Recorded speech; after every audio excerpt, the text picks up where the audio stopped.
ওই দেখো, ঠিক ধরেছি। তাই বলি, গিন্নি এত তাড়া কিসে? খিদে পেয়েছে বলে বাড়ি থেকে ছুটে বেরিয়ে এলো।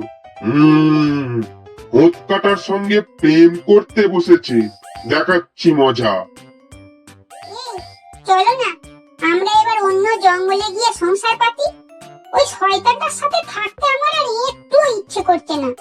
রোজ রোজ লুকিয়ে লুকিয়ে মিথ্যে কথা বলে তোমার সাথে দেখা করতে আসা।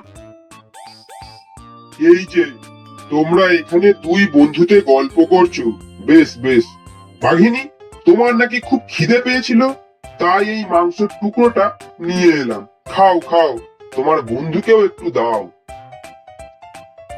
বাঘের এই কথা শুনে ওরা হক চকিয়ে গেল।